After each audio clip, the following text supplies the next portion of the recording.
ಮನಸ್ಸು ಎಂಬುದು ಬಾಳ ಪಟ್ಟಿ ಮನಸ್ಸ ಕೆಟ್ಟ ಈ ಪೂರ ಕೆಟ್ಟಿ ದೇಹ ಎಂಬುದು ಬಲದ ಕಟ್ಟಿ ಕಾಮ ಕ್ರೋಧ ಬಳದ ಕಟ್ಟಿ ಅರುವ ಎಂಬುದು ಹುಳು ಹುಟ್ಟಿ ಹಸನ ಮಾಡುವ ಬಂಧನ ಕಟ್ಟಿ ಶಿವಮಂತ್ರ ಉಳಿಯುವ ಗಟ್ಟಿ ಸಾಕ್ಷಾತ್ ಗುರುವಿನ ಗಟ್ಟಿ ಭವ ಎಂಬುದು ಸಾಗರ ಗಟ್ಟಿ ಇರುವ ನೀನು ಮಂದಿರ ದಾಟಿ ದೇಹ ಎಂಬುದು ಬಲದ ಗಟ್ಟಿ ಕಾಮ ಕ್ರೋಧ ಬೆಳೆದ ಗಟ್ಟಿ ಅಂದರೆ ಹೊಲಕ್ಕ ಕಂಟಿ ಕಡಿಲಲ್ಲ ನಮ್ಮಲ್ಲಿರ್ತಕ್ಕಂಥ ಈ ದೇಹದೊಳಗ ಅಷ್ಟ ಮನಗಳನ್ನು 6 ಗುಣಗಳನ್ನು ಈ ಗುಣಗಳನ್ನು ಕೆಟ್ಟ ಗುಣಗಳನ್ನು ಸ್ವಲ್ಪ ನಶಿಸಿ ಹೋಗುವಂಥ ಪ್ರಯತ್ನ ನಾವು ಮಾಡಬೇಕಂತೆ ಶರಣರು ಹೇಳಿದ್ದಾರೆ. ಅದಕ್ಕೆ ಅಜಯ ಮೇಳದಲ್ಲಿ ಶರಣರು ಅಜಯ ಮೇಳದಲ್ಲಿ ಒಬ್ಬ ಮನುಷ್ಯ ಭೂಮಿಯಲ್ಲಿ ಬಹಳ ಪಾಪಗಳನ್ನು ಕೂಡ ಅಜಯ ಮೇಳ ಮಾಡಿದ್ದಾರೆ. ಅವ ಇಂಥ ಪಾಪಗಳನ್ನು ಮಾಡಿದ್ರೆ ಈ ಭೂಮಿ ಮೇಲೆ ಎಷ್ಟು ಪಾಪಗಳು ನಡೀತಾವೋ ಅಷ್ಟು ಎಲ್ಲ ಪಾಪಗಳನ್ನು ಮಾಡಿ ಮುಗಿಸಿದ್ದಾರೆ. ಆದರೂ ಕೂಡ ಆ ಅಜಯ ಮೇಳನ ಕುಟುಂಬಗಳು ಗಂಡ್ರೆ ಎಷ್ಟಪ್ಪ ಅಂದ್ರೆ 16 ಮಂದಿ ಇದ್ರ ಆಗಿದ್ದಾವ. ಅದಕ್ಕೆ ಒಮ್ಮೆ ಸದ್ಗುರುಗಳು ನಾರದರು ಬಂದು ಭೇಟಿ ಆಗ್ತಾರ. ಏನಪ್ಪ, ಈ ಭೂಮಿ ಮೇಲೆ ಎಲ್ಲ ಪಾಪಗಳು ಕೂಡ ಸಾಕಷ್ಟು ಮಾಡಿದ್ವಿ, ಆದರೂ ಕೂಡ ನಿನಗೆ ಒಂದು ನಾ ಮಾತ ಕೇಳ್ತಿದ್ದೀನಿ, ನಾನು ನಡೆಸಿಕೊಡ್ತೀನಿ ಅಂತೇಳಿ ಆ ಅಜಯ ಮೇಳ ಆ ನಾರದರು ಸದ್ಗುರುಗಳು ಬಂದು ಕೇಳಿದಾಗ ಅವಾಗ ನಾರದರು ಮಾತಿಗೆ ಆ ಅಜಯ ಮೇಳ ಹೇಳ್ತಾರೆ, ಆಯ್ತಪ್ಪ ನಡೆಸಿಕೊಡ್ತೀನಿ ಅಂದರೆ ಇನ್ನು 16 ಮಂದಿ ಗಂಡರು ಅದರೊಳಗೆ ಯಾರೇ ಸ್ವಲ್ಪ ಅದರೊಳಗೆ ಯಾರೇ ಗರ್ಭದರ್ಶ ಏನು ಅಂತೇಳಿ ಆ ನಾರದ ಸದ್ಗುರುಗಳು ಬಂದು ಕೇಳಿದಾಗ ಅವಾಗ ಏನು ಗೊತ್ತಿಲ್ಲ.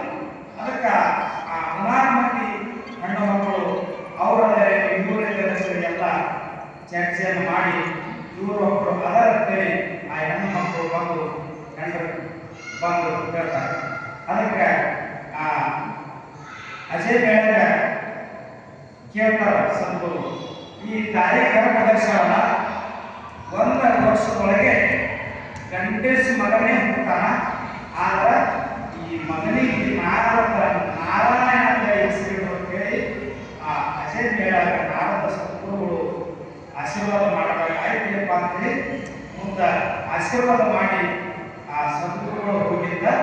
ಅವಾಗ ಅಜಯ ಮೇಳನ ಗಂಡನ ಕುಟುಂಬ ಒಬ್ಬರು ಗಂಡಸ ಮಗನೇ ಜನಾರ್ದನ ಹೇಳ್ತಾನ.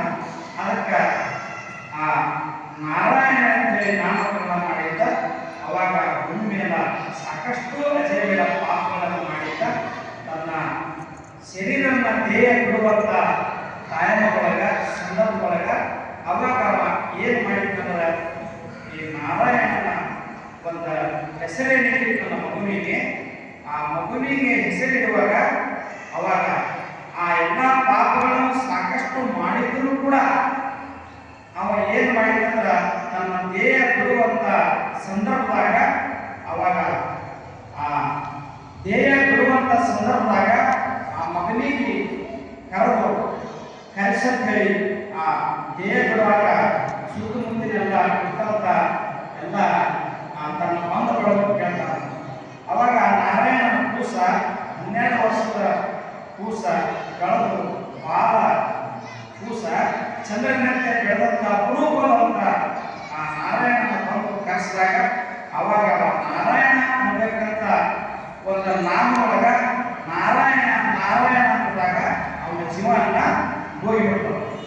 ಅವಾಗ ಆ ನಾರಾಯಣ ಜೀವ ಹೋದಾಗ ವಿಷ್ಣು ದೂತರು ಇದು ನಮ್ಮ ವಸ್ತು ಅಂತೇಳಿ ಅವರು ಕೂಡ ಬರ್ತಾರ. ಇನ್ನ ಭೂಮಿ ಮೇಲೆ ಮಾಡಲಾರದಷ್ಟು ಪಾಪ ಮಾಡಿದ ಅಜಯ ಮೇಳ ಯಮದೂತರು ಬರ್ತಾರ, ಇದು ನಮ್ಮ ವಸ್ತು, ಇವ ಮಾಡಲಾರ್ದಂತ ಪಾಪ ಮಾಡ್ಯಾನ, ಇದು ನಾ ಯಮನಿಗೆ ಮುಟ್ಟುವಂತ ವಸ್ತು ಅಂತೇಳಿ ಆ ನಾರಾಯಣನಿಗೆ ಆ ಅಜಯ ಮೇಳಿಗೆ ಒಯ್ಯಕ್ಕ ವಿಷ್ಣು ದೂತರು ಬರ್ತಾರ ಮತ್ತು ಯಮದೂತರು ಬರ್ತಾರ. 2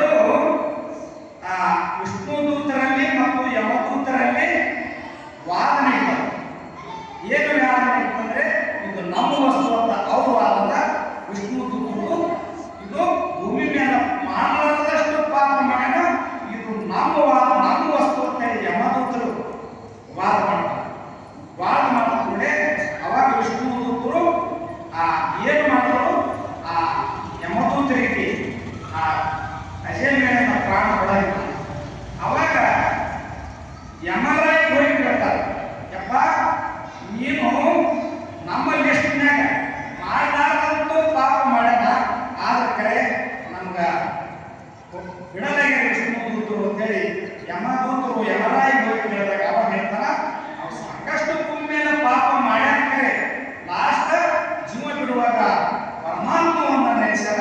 ಅದಕ್ಕೆ ಈ ವಸ್ತು ನಮ್ಮದಲ್ಲ ಅವನಂತ ಹೇಳಿ ಯಮ ವಿಷ್ಣು ದೂತರು ಸುಗುನಿಗೆ ಮುಗಿದು ಅಂತೇಳಿ ಆ ಯಮರಾಯ ಯಮದೂತರಿಗೆ ಹೇಳಿದಾಗ ಅವಾಗ ಅದು ಹೋಗಿ ಮುಗಿದುಕೊಂಡಂತಕ್ಕಂಥ ಒಂದು ಅಜನ್ಮೆಯನ್ನು ಒಂದು ಕಥೆಗಳನ್ನು ಮಾಡ್ತದ. ಅದಕ್ಕೆ ಈ ಮನುಷ್ಯ ಏನಪ್ಪ ಅಂತ ಹೇಳಿದ್ರೆ ಈ ಮನುಷ್ಯಗೆ ಒಂದು ಮುಂಗಾರಿ ಮಳೆ, ಒಂದು ಹಿಂಗಾರಿ ಮಳೆ, ರೈತಿನ ಒಂದು ರೈತ ಹಿಂಗಾರಿ ಮಳೆ. ಮುಂಗಾರಿ ಮಳೆ ಅಂದರೆ 3 ತಿಂಗಳ ಒಳಗೆ ಬರುವಂತ ಪೀಕ. ಅದು ಹುರುಳಿ ಆಗಿರ್ಬೋದು, ಸಜ್ಜೆ ಆಗಿರ್ಬೋದು ಮತ್ತು ನೂಕಣೆ ಆಗಿರ್ಬೋದು. ಹಿಂಗ 3 ತಿಂಗಳೊಳಗೆ ಪೀಕ ಇದು ಮುಂಗಾರಿ. ನಾವು ರೈತ ಏನ್ ಮಾಡ್ತಾರೆ, ಬೆಳೆದಷ್ಟು ಬೆಳೀಲಿ, ಬಂದಷ್ಟು ಬರಲಿ, ಬರಲಾದಷ್ಟು ಬಿಡಿ. ತಾತ್ಕಾಲಿಕ ಇದು ಮುಂಗಾರಿ ಬೆಳೆ ಅಂತೇಳಿ ಅವ ರೈತ ಏನ್ ಮಾಡ್ತಾನ, ಮುಂಗಾರಿ ಬಿಡ್ತಾನ.